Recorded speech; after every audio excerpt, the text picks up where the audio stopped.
Randy Meisner, the soft-voiced bassist and founding member of the Eagles, spent his final years far from the arenas that once echoed with his falsetto.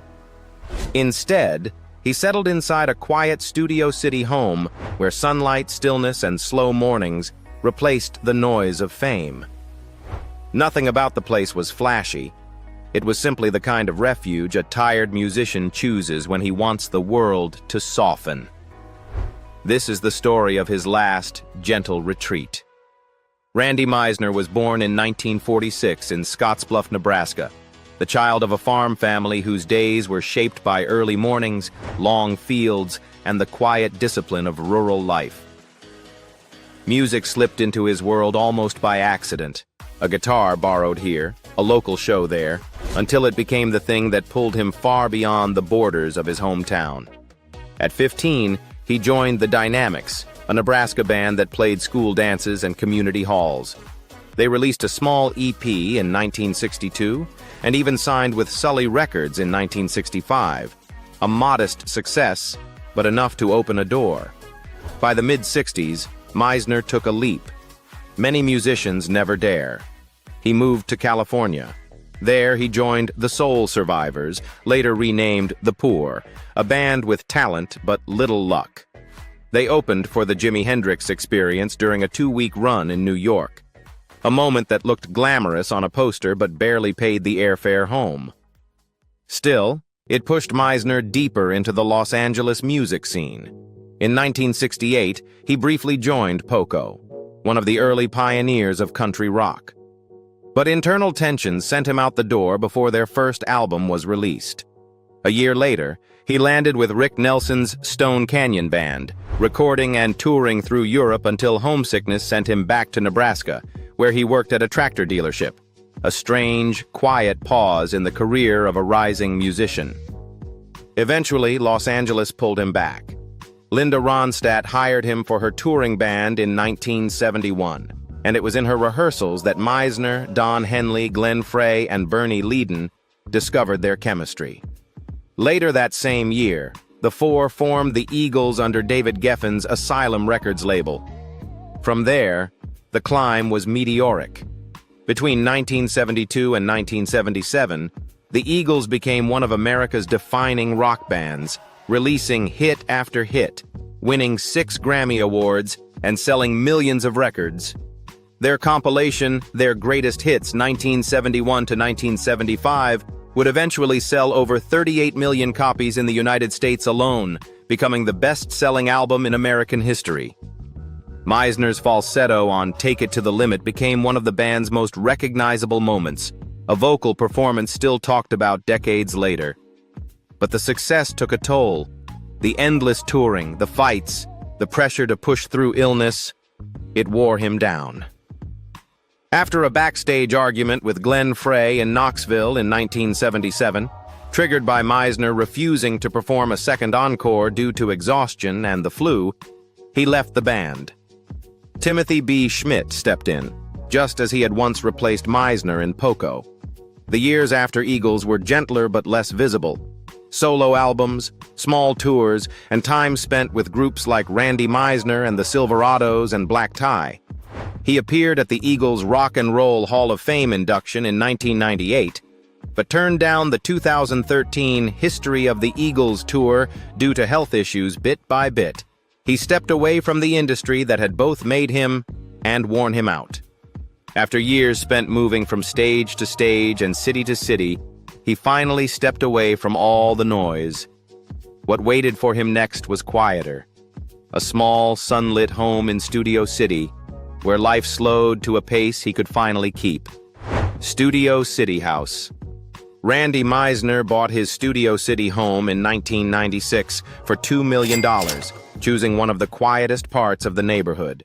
Today, the house is valued at nearly $5 million, not because it was ornate, but because it sits on one of the largest flat lots in the area, a rarity in Los Angeles, where space is often taken up by steep hillsides and narrow streets. The house is a modest, single-story structure of about 3,000 square feet, 270 square meters, tucked away behind a long gated driveway, instantly secluded from the noise of the valley. From the moment you step through the gate, the atmosphere is different. The world is quiet. The light is soft. The driveway leads you under a canopy of mature trees until the house finally appears, hidden, peaceful, and unassuming. It's not a house that tries to impress, but a house struggling to breathe. Inside, the first thing you notice is the light. The entry hall is lit by skylights and large windows, and that light is spread throughout the house. 4 fireplaces anchor the main rooms, each giving the house the authentic warmth Meisner was aiming for. These are not rooms staged for guests or photo ops. They feel like a space where someone actually spends their days, reading, relaxing, sharing small moments with the few people he lets into his world. The living room is the center of that feeling. High ceilings, soft furnishings, built-in cabinets filled with framed photos and peaceful memories. There's nothing artificial about it. It's simply inhabited, and that authenticity is its charm. The kitchen is where the house feels most personal. Renovated for comfort rather than ostentation, the kitchen features custom cabinetry, a long island, and a built-in bench that curves around a small breakfast nook. Friends visit often, and this is where they gather. Cups of coffee on the counter, late snacks, light conversation. With appliances neatly arranged, the space is both functional and warm, more like an old family kitchen than a musician's home. The master bedroom retains that comfortable feel. Double doors open to a room filled with soft light with vaulted ceilings and French windows that look straight out onto the backyard. On some afternoons, sunlight spills down the floor in long streaks. The bathroom, simple and spa-like, still has the same serene feel. Clean tiles, a spacious soaking tub, and double closets keep things neat and tidy. The guest bedroom is at the end of the hallway, flooded with natural light, equipped with a built-in closet and a window seat, a comfortable space for visiting friends or, eventually, a caregiver to care for him. Everything in the house revolves around that idea. Comfort before ostentation. Outside, the backyard feels like a small retreat center. A saltwater pool stretches out in the sun, its gentle flow next to a rock waterfall that creates a soothing, melodic soundtrack to the garden. The landscaping is lush enough to create privacy, but not so elaborate that it feels staged. The entire yard feels like a place designed for leisurely afternoons, not events or crowds. To the side of the house is a detached guest house, licensed as an ADU. It could be a studio, an office, or simply a quiet space for someone to spend the night. After his death here, the house is now used by his children as a way to remember him with loving and simple family memories. It is a house built for slow mornings and familiar routines, and even the cars parked outside follow that rhythm. No noise, no ostentation, just the cars that have accompanied him over the years. Car collection. Randy Meisner was never the kind of musician who treated cars as trophies. He didn't collect them to show off or to impress anyone. He chose whatever felt familiar, steady, and comfortable. In his later years, 2 cars stayed close, not because they were valuable, but because they matched the slower pace he moved toward. The first was a black Ford Mustang, his everyday companion. Today, a car like that goes for around $18,000, but to Randy it wasn't about the price. It was the car he used for grocery runs, short drives across the valley, and quiet afternoons when he simply wanted to get out of the house. There's a photo of him leaning against the Mustang, cigarette in hand, sunlight on his face. A moment that says more about who he became than any stage photo ever could. The Mustang wasn't loud, wasn't shiny, and wasn't dressed up for attention.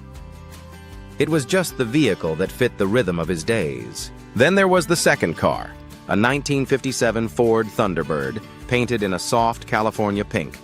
Worth about $55,000 today, it wasn't a collector's museum piece. It was a weekend car, the one he and his wife, Lana Ray, liked taking out for slow, sun-soaked drives. They were photographed with it often, smiling easily against the warm metal of the car, looking like two people who understood the charm of a quiet afternoon. The Thunderbird had chrome details, smooth curves, and that nostalgic 1950s sparkle that felt perfectly at home in Los Angeles. It didn't need to go fast, it just needed to feel good. Those two cars told you everything about how he lived. Practical, steady, and never chasing more than he needed. And that same mindset shaped the way he earned, saved, and protected the wealth that carried him through his later life. Income and net worth. Randy Meisner's finances were not shaped by excess or ambition. They grew early, stabilized through the middle of his life, and stayed intact because he lived modestly. At the time of his passing in 2023, his net worth was estimated at $15 million, built mostly from one explosive chapter, the Eagles' years, and then maintained through careful choices and a quiet life. The bulk of his wealth traces back to the 1970s, when the Eagles became one of the biggest bands in American history. During that stretch, Meisner earned a combination of royalties, publishing income, and touring payouts. His most valuable contribution was co-writing and performing "Take It to the Limit," a song that became a financial engine long after he left the band, a hit of that size, protected by publishing rights and tied to an album that sold millions, can produce $200,000 to $400,000 per year during its peak, and then taper into smaller but steady checks for decades. Over the course of his career, industry estimates place Meisner's lifetime earnings from Eagles-related royalties at roughly $7.5 million. Not exaggerated superstar money, but a solid, reliable foundation. Another major pillar of his net worth came from the albums he played on.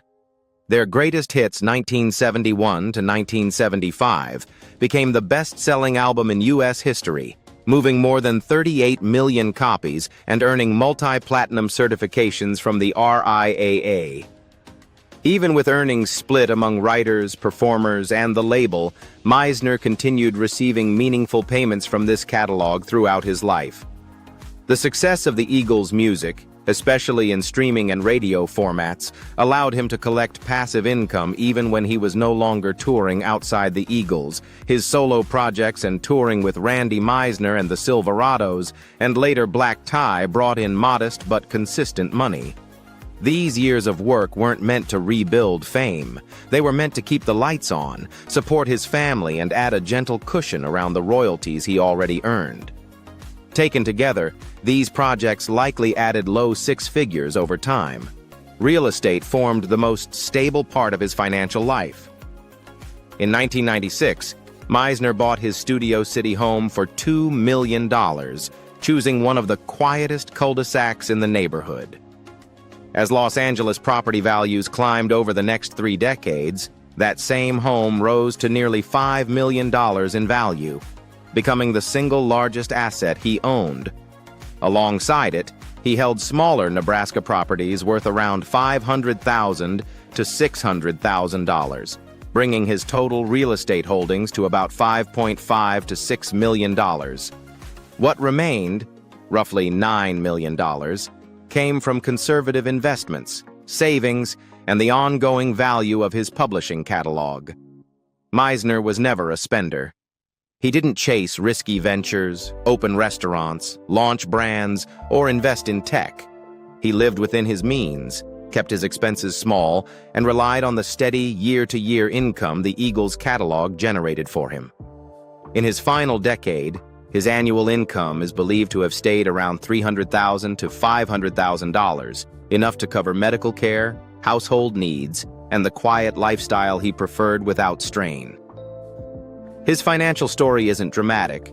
No bankruptcies, no huge comebacks, no last-minute business deals.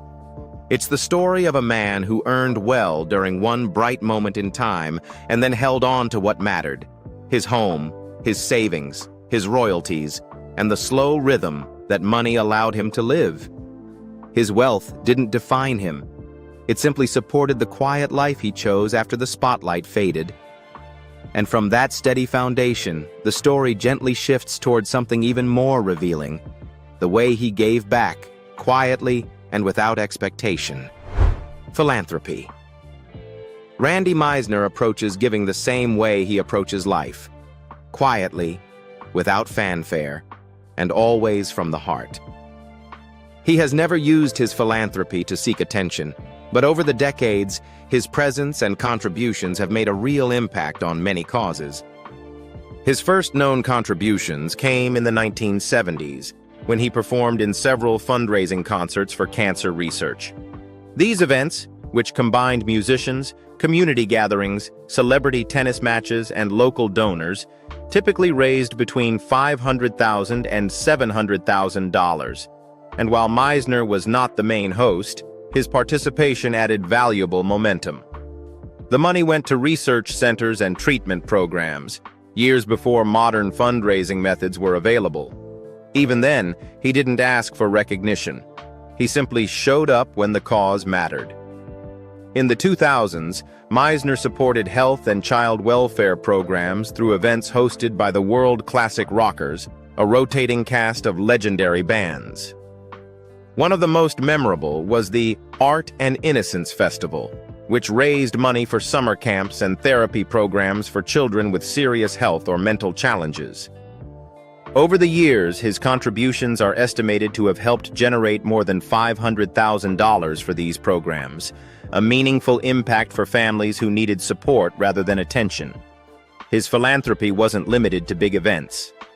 In 1977, he made a donation to the Panhandle Humane Society in Nebraska, helping them build new cat kennels and improve daily care. His love of animals stayed with him throughout his life, and he quietly donated small sums, perhaps totaling $100,000 to $200,000, to shelters and rescue groups over the years. These donations weren't flashy, but they reflected who he was, a man interested in small, local causes that touched his heart. In 1997, he attended a fundraiser for the Missoula County Sheriff's Student Association, a program that supports young people interested in law enforcement careers. Such large-scale events typically raise about $50,000 for training equipment and educational activities. Meisner didn't speak. He simply showed up, signed memorabilia, and helped bring attention to a community program that needed attention. His contributions also extended to the music world. In 1994, he donated an original piece of artwork to a MusiCares auction, an organization set up to help musicians who were experiencing medical or financial hardship. Silent auctions like this typically saw major artists contribute around $300,000, a meaningful sum that went directly to supporting struggling artists. It was a gesture that underscored something important about Meisner.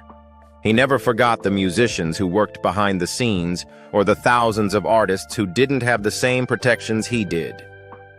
During his lifetime, Randy Meisner's charitable giving was estimated to be more than $2 million. But that number won't last forever. What resonates with those who knew him, and even those who watched him from afar, is the tone of his giving: gentle, personal, and human. He didn't seek praise. He didn't attach his name to any charity. He simply stepped in where he thought he could help, then retreated from the spotlight he never truly embraced. And from those quiet acts of generosity, the story naturally shifts to the gentlest part of his life, the world he built at home, away from the noise and the people who shaped his final years.